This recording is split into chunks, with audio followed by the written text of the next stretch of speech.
Hello students, welcome to my channel experts on desk. और आज हमारा टॉपिक है algebra of limits and methods to find the limits. Means limit के questions को solve करने से पहले हम लोगों को यदि ये पता रहे कि हम लोग के कौन सा मेथड इसमें अप्लाई करें तो हम लोग उस क्वेश्चन को इजीली सॉल्व कर सकते हैं। और एक पर्टिकुलर फॉर्मेट में यदि फंक्शन दे रखा है तो उस फॉर्मेट में हम लोग एक पर्टिकुलर मेथड अप्लाई करते हैं जिससे क्वेश्चंस इजीली सॉल्व हो जाता है। तो स्टार्ट करते हैं अलजेब्रा ऑफ लिमिट्स। तो देखिए, दो फंक्शन गिवन है F X and G X, और दोनों फंक्शन की जो लिमिटिंग वैल्यू है x इक्वल्स टू a पर एग्जिस्ट कर रही है।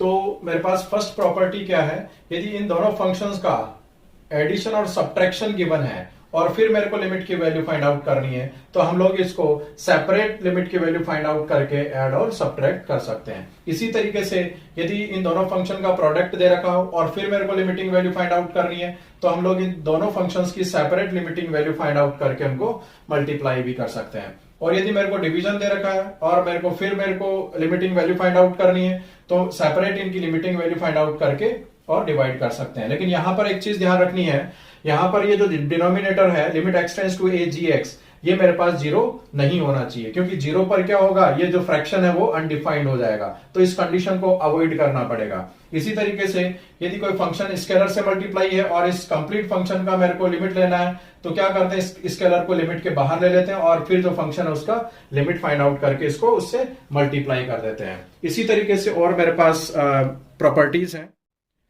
देखिए, इसी तरीके से और प्रॉपर्टीज क्या है, यदि मेरे पास पावर की फॉर्म में मेरे पास फंक्शन गिवन है F X raise to power G X और इसकी लिमिट मेरे को फाइंड आउट करनी है तो हम लोग क्या कर सकते हैं, इनकी सेपरेट लिमिट की वैल्यू फाइंड आउट करके भी हम लोग इस तरीके से कैलकुलेट कर सकते हैं।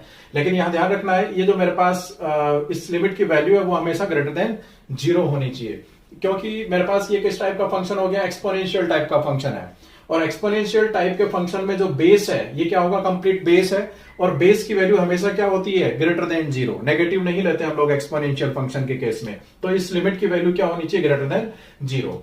इसी तरीके से एक फंक्शन की पावर p है, यहां पर p क्या है, मेरे पास कोई रियल नंबर है, p बिलोंग्स टू r, तो रियल नंबर है तो हम लोग इसकी लिमिट की वैल्यू कैसे फाइंड आउट करते हैं, सबसे पहले इस फंक्शन की लिमिट की वैल्यू ले ले और फिर जो भी वैल्यू आएगी उसकी पावर हम लोग p कर देंगे तो मेरे पास क्या होगी, इसकी लिमिटिंग वैल्यू मिल जाएगी। इसी तरीके से कंपोजिट फंक्शन के केस में हम लोग लिमिटिंग वैल्यू कैसे फाइंड आउट करते हैं, f of g of x means function की वैल्यू कैसे फाइंड आउट करेंगे, इस फंक्शन की gx की लिमिटिंग वैल्यू ले लें और जो भी मेरे पास वैल्यू है उसकी वैल्यू हम लोग फंक्शन f ऑफ x की वैल्यू फाइंड कर सकते हैं। लेकिन यहां पर मेरे को एक कंडीशन ध्यान रखनी है, ये जो मेरे पास लिमिटिंग वैल्यू आएगी, जो भी वैल्यू होगी उस वैल्यू पर ये जो फंक्शन है f ऑफ x वो मेरे पास कंटिन्यूअस होना चाहिए। ठीक है, जो भी इसकी वैल्यू होगी, यदि मेरे पास कोई gx इस लिमिट की वैल्यू कुछ ऐसी वैल्यू आ रही है जिसके लिए फंक्शन डिफाइन नहीं है, फंक्शन कंटिन्यूअस नहीं है, तो उस केस में ये वाला जो फॉर्मूला है वो प्रॉपर्टी हम लोग अप्लाई नहीं कर सकते। इसी तरीके से log ऑफ एफ एक्स की यदि मेरे को लिमिटिंग वैल्यू फाइंड आउट करनी है तो log को सेपरेट कर ले और फंक्शन एफ एक्स का लिमिटिंग वैल्यू ले ले और फिर उसका log लेंगे तो लिमिटिंग वैल्यू मिल जाएगी। इसी तरीके से मॉड फंक्शन के लिए भी हम लोग मॉड का लिमिट ले लें या फिर लिमिट लेके हम लोग मॉड लेंगे तो भी मेरे पास वैल्यू क्या रहेगी, सेम रहेगी। और इसी तरीके से यदि दो फंक्शन है F X is greater than equal to G X तो उस केस में इनकी जो लिमिटिंग वैल्यू है वो भी इस इनइक्वालिटी को फॉलो करेगी। तो ये मेरे पास प्रॉपर्टीज है लिमिट्स की जिनको हम लोग फंक्शन में मीन्स फंक्शन का मल्टीप्लीकेशन, डिवीजन, एक्सपोनेंशियल फॉर्म में यदि फंक्शन गिवन है तो उस केस में इस इन प्रॉपर्टीज को अप्लाई करके हम लोग लिमिट को सॉल्व कर सकते हैं। स्टार्ट करेंगे methods to find the limits. हमने अलजेब्रा डिस्कस कर लिया, अब कौन कौन से मेथड्स हैं जिनको हम लोग लिमिट्स को फाइंड आउट करने के लिए अप्लाई करेंगे। सबसे पहला मेथड है मेरे पास डायरेक्ट सब्स्टिट्यूशन मेथड। मींस जब भी मेरे को लिमिट की वैल्यू फाइंड आउट करनी है तो मेरे को उस लिमिट की वैल्यू को डायरेक्ट फंक्शन में सब्स्टिट्यूट करना है। यदि उसकी वैल्यू फाइनाइट है तो उस केस में वही उसकी लिमिटिंग वैल्यू होगी। यदि मेरे पास इनडिटर्मिनेट फॉर्म आता है, for example 0/0, infinite by infinite, infinite minus infinite, 0 into infinite, 1 raise to power infinite, 0 raise to power 0 and infinite raise to power 0, यदि इन 7 फॉर्म में से कोई इनडिटर्मिनेट फॉर्म मिलता है तो मेरे को आगे वाले मेथड्स अप्लाई करने हैं। मींस कोई भी फंक्शन दे रखा है limit x tends to a F X, ठीक है, हम लोग क्या करेंगे, इस वैल्यू को डायरेक्ट सब्स्टिट्यूट करेंगे इसके अंदर और इसकी मेरे पास लिमिटिंग वैल्यू क्या आ रही है, f ऑफ a। अब ये जो मेरे पास वैल्यू है वो या तो मेरे पास फाइनाइट हो सकती है, और यदि फाइनाइट होगी इस केस में इसकी लिमिटिंग वैल्यू क्या होगी, ये फाइनाइट वैल्यू हो जाएगी। लेकिन यदि ये मेरे पास इसकी वैल्यू अनडिफाइंड आ गई, अनडिफाइंड मीन्स इनफाइनाइट हो गया, तो उस केस में मेरे पास ये क्या होगा, फंक्शन, इस फंक्शन की लिमिटिंग वैल्यू एग्जिस्ट नहीं करेगी।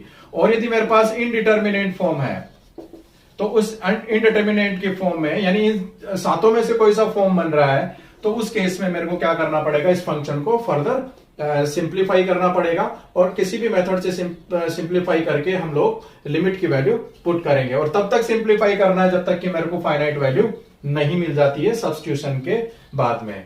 ठीक है, तो उसके बाद में इनडिटर्मिनेट फॉर्म आने के बाद में मेरे पास कौन कौन से फॉर्म है, कौन कौन से मेथड्स हैं, वो हम लोग देखें। सेकंड मेथड आता है मेरे पास फैक्टराइजेशन मेथड। फैक्टराइजेशन मेथड में हम लोग क्या करते हैं, यदि मेरे पास इस फॉर्म में मेरे पास फंक्शन दे रखा है एफ एक्स अपॉन जी एक्स, मीन्स फ्रैक्शन की फॉर्म में मेरे को फंक्शन दे रखा है, तो हम लोग क्या करते हैं, दोनों फंक्शन का क्या करेंगे, फैक्टर करेंगे। और एक फैक्टर, यदि मान लो एफ ऑफ ए भी 0 हो रहा है, जी ऑफ ए भी 0 हो रहा है, तो एक्स माइनस ए इन दोनों का क्या होगा, एक फैक्टर होगा। तो एक्स माइनस ए फैक्टर कर देंगे और दोनों कैंसिल आउट हो जाएंगे। और फिर उसके बाद में हम लोग लिमिट की वैल्यू को सब्स्टिट्यूट करेंगे, तो उसके बाद में क्या होगा, मेरे पास उसकी फाइनाइट वैल्यू आएगी। और जब तक नहीं आती है तब तक मेरे को यदि फैक्टर हो रहे हैं तो उसके फैक्टर करने हैं। तो इस तरीके से हम लोग फैक्टराइजेशन मेथड अप्लाई कर सकते हैं। थर्ड मेथड है मेरे पास रेशनलाइजेशन मेथड। रेशनलाइजेशन मेथड में जो फंक्शन होगा एक पर्टिकुलर फॉर्मेट में होगा, मीन्स किसी एक्सप्रेशन की पावर फ्रैक्शन में होगी, means 1 plus X to the power 3/2, 1 plus X square की पावर 1/2, यानी एक्सप्रेशन की पावर क्या होगी, फ्रैक्शन में होगी। तो उस केस में हम लोगों को रेशनलाइजेशन मेथड अप्लाई करना है, और फंक्शन को देखने से ही पता चल जाएगा कि मेरे को कौन सा मेथड अप्लाई करना है यहाँ पर। ठीक है, हम लोग 1 बाय 1 इनको नेक्स्ट वीडियोस में डिस्कस करेंगे। अभी हम लोग केवल मेथड्स के बारे में डिस्कस करेंगे कि कौन कौन से मेथड्स हम लोग अप्लाई कर सकते हैं। थर्ड मेथड है मेरे पास सिंप्लीफिकेशन मेथड, मीन जो फंक्शन दे रखा होता है उसको सिंप्लीफाई करना पड़ता है और उसके बाद में मेरे को लिमिट की वैल्यू पुट करनी पड़ती है। नॉर्मली ये जो मेथड है हम लोग ट्रिग्नोमेट्रिक फंक्शन के लिए। नेक्स्ट मेथड है मेरे पास एक्सपेंशन मेथड। एक्सपेंशन मेथड में हम लोग क्या करेंगे, जितने भी फंक्शंस हैं उनको एक्सपेंड कर सकते हैं हम लोग, और जितने भी फंक्शन है उनको इनफाइनाइट सीरीज की फॉर्म में एक्सप्रेस कर सकते हैं। और जितने भी टर्म्स हैं सीरीज के अंदर वो हमेशा एल्जेब्रिक फॉर्म में होंगे और x raise to power k और k की फॉर्म में होंगे, means x to the power 2, x to the power 3, x to the power 4, इस टाइप पे मेरे पास टर्म्स मिलेगी। तो हम लोग किस तरीके से एक्सपेंशन करते हैं वो हम लोग इस मेथड में बाद में डिस्कस करेंगे। नेक्स्ट मेथड आता है बाय चेंजिंग लिमिट्स। देखिए हम लोग लिमिट को भी चेंज कर सकते हैं। For example limit x tends to a F x given है और मेरे को यहां पर कोई मेथड अप्लाई करना है और मेथड अप्लाई नहीं हो रहा है, तो हम लोग क्या कर सकते हैं, इसको सिंप्लीफाई कर सकते हैं। सिंप्लीफाई कैसे करेंगे, इस लिमिट को चेंज कर देंगे। Limit h tends to 0 f of a plus h, तो इस तरीके से हम लोग इस लिमिट को चेंज भी कर सकते हैं, यानी दूसरी लिमिट में चेंज कर सकते हैं। सेवंथ मेथड क्या है मेरे पास, लिमिट यदि मेरे पास टेंड्स टू इनफाइनाइट है, यदि लिमिट की वैल्यू टेंड्स टू इनफाइनाइट है, तो उस केस में हम लोग क्या करते हैं, फंक्शन को 1/x की फॉर्म में चेंज करते हैं। जितने भी टर्म्स हैं उसके अंदर जो x है वो डिनोमिनेटर में लाने की कोशिश करते हैं, क्योंकि डिनोमिनेटर में आने पर 1/x किसकी तरफ टेंड करेगा, 0 की तरफ, तो वो सारी की सारी टर्म्स क्या हो जाएगी, कैंसिल हो जाएगी। यदि मेरे पास इनडिटर्मिनेट फॉर्म एक्सपोनेंशियल फॉर्म में आ रही है, means 1 raise to power infinite, 0 raise to power 0, infinite raise to power 0, तो उस केस में हम लोग लिमिट की वैल्यू को कैसे फाइंड आउट करेंगे, हम लोग क्या करेंगे, y को उस लिमिट के इक्विवेलेंट पुट करेंगे। इस फॉर्मेट में मेरे पास फंक्शन गिवन होगा, x इक्वल्स टू a पर इसकी जो वैल्यू है वो इन तीनों फॉर्म में से कोई फॉर्म बनेगी। तो हम लोग क्या करेंगे, इसको y के इक्विवेलेंट रखेंगे और दोनों साइड में log ले लेंगे। Then log y equals to limit x tends to a, और log की प्रॉपर्टी के अकॉर्डिंग gx जो पावर है वो मल्टीपल में आ जाएगी, देन log fx। ये जो मेरे पास नया फंक्शन बन गया, इस फंक्शन की जो वैल्यू है हम लोग जो मेथड्स हम लोगों ने डिस्कस किए हैं उससे इसकी वैल्यू फाइंड आउट करेंगे।